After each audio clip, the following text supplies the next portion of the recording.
I'm gonna I'm gonna name this a day because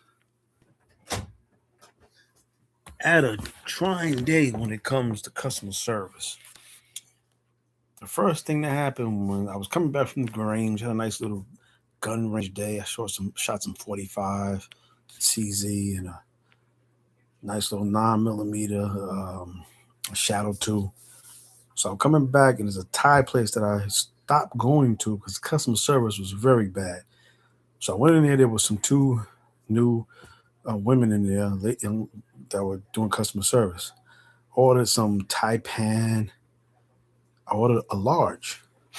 They came out with a small, and I didn't realize it was a small until I started walking back to my car. And the only reason I went back because they didn't give me any utensils. So I brought the dish back, and I was like, "Is this a large? 'Cause it looks kind of small." So they started saying, "No, no, no." I said. Then they looked at. They said, "No, well, you ordered a small." I said, "No, I paid for a large." Long and short, it was a. They said, "Well, this is a large. It was a small. We should have gave you a large." They take the food back. They come back 5, 8 minutes later. I get the food. I'm in my car eating it. I don't realize that number one, they took that small container and put it into a large container because the food was like just barely warm. When I first got it, it was hot to touch the container. So I'm driving away and I get like I'm on the highway. I get off the highway and I pull to the side. I call the owner up. I'm like, dude, you know it's against the law to repackage, resell food that once it's left your establishment. Oh no, I'm sorry, I'm sorry. So they knew what they had did. The thing about it, if they was halfway smart, they just would have warmed it up, put a little bit more food in it. I would have never knew the difference. I ate this large and I wasn't even full. I'm 60 years old. I know how much I eat when I get full. That's how I knew it wasn't a large, it was a small. And then all the other stuff. She said, "Oh, no, no, come back and we're going to get, you think I'm going to come back and you want to give me some more food so you can poison me?" Maybe I'm paranoid, but I don't think so.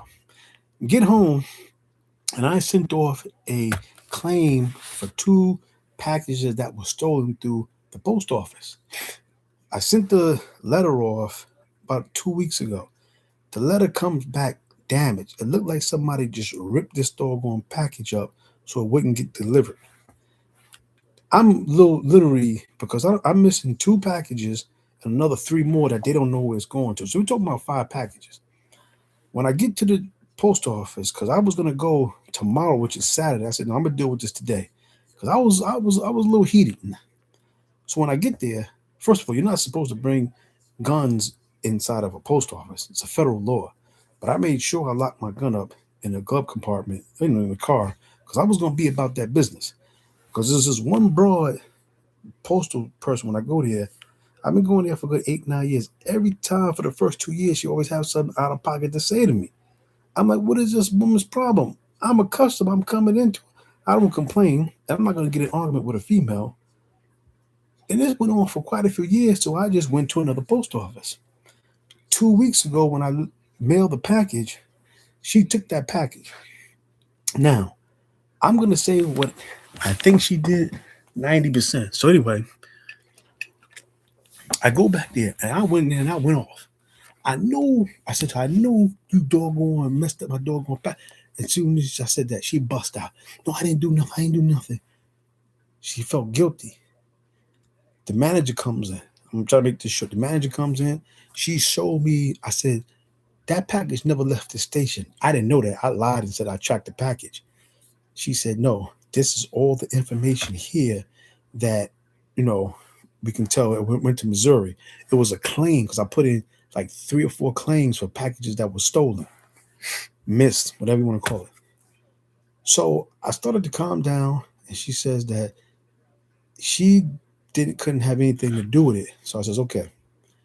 So and I went off. There's a long line in there.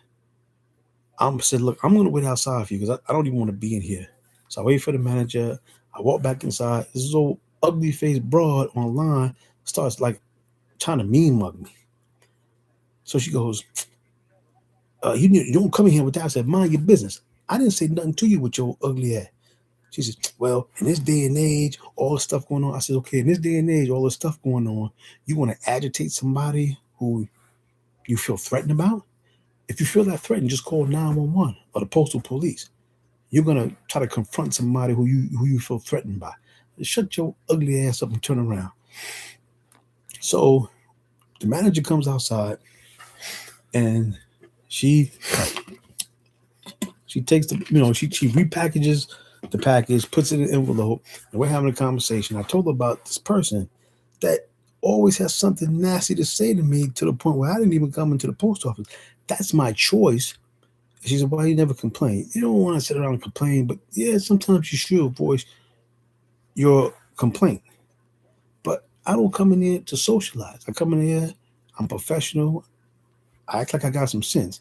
But today, I was about that smoke.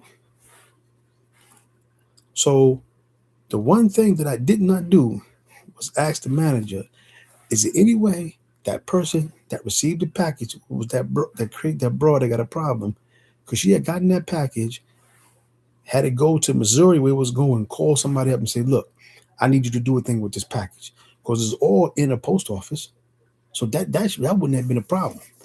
I'm sorry, I wish I would have asked her that, but it was so much silliness going on with this one package. But I'm done. I was done with it. Like I said, I showed them 2 months ago of the person picking up my package from my mailbox. It was on my camera, so you can't say you didn't get it. They never scanned the packages in the system. And they say, "Oh well." They said one thing I didn't like. We service 1 billion packages a day. I said, "Listen to me. I worked for UPS for 23 years. One thing you should never say to a customer is 1 million other packages. I care about one person package, is mine. That guy down there, he cares about his package. So that is totally unprofessional." And I told her that in a respectful way. We had a nice little dialogue. How do I look driving up to somebody's house and the person comes out and I have had this done? Where's my package? Oh, I don't have the package. Well, why don't I have the package? Well, I got 300 other packages in here. What do you want me to do? That's unacceptable. That's unprofessional. That's just that's a what they call a customer complaint. I don't. What do I have to do with anybody else's packages? Why is somebody else worrying about my package? That's absurd. So anyway, this is the longest video I'm gonna make because I had to vent a little bit. So, but they ended up repackaging the pack because the only thing I was sending off was a claim from the 2 or 3 packages. Actually, it was 3 packages that I missed, and now I'm missing another 2 or 3. But it's been one of them days when you're dealing with customer service that is just unreasonable, janky. And people like to diss in New York or something from New York. I'm in the Carolinas now, and it's no different when it comes to customer service. Unreal. Like something that should be common sense. Things that you might think about that you should not say. Never say we handle 1 billion packages a day. Don't care about 1 billion packages minus one. Like that old saying goes, I'm thinking about him as much as he's thinking about me. So that's my little take on it. Outie.